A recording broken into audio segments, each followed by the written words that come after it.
your headline ideas are great, but they exist at that higher level, right? They're intellectual in a certain way. What does it look like to put them on their feet? What are the events that are actually happening that are changing people, and where we're seeing what those higher order questions and problems, how are they manifesting in everyday life? Because we've been here before.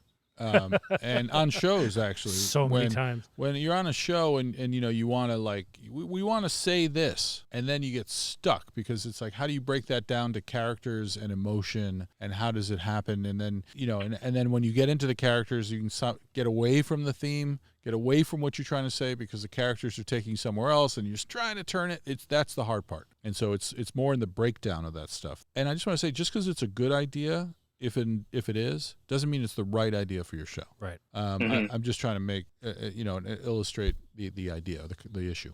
I completely understand that. Regardless, I think though the core of the idea, as I understood it, though, was about that very clear, emotional, and lingering conflict.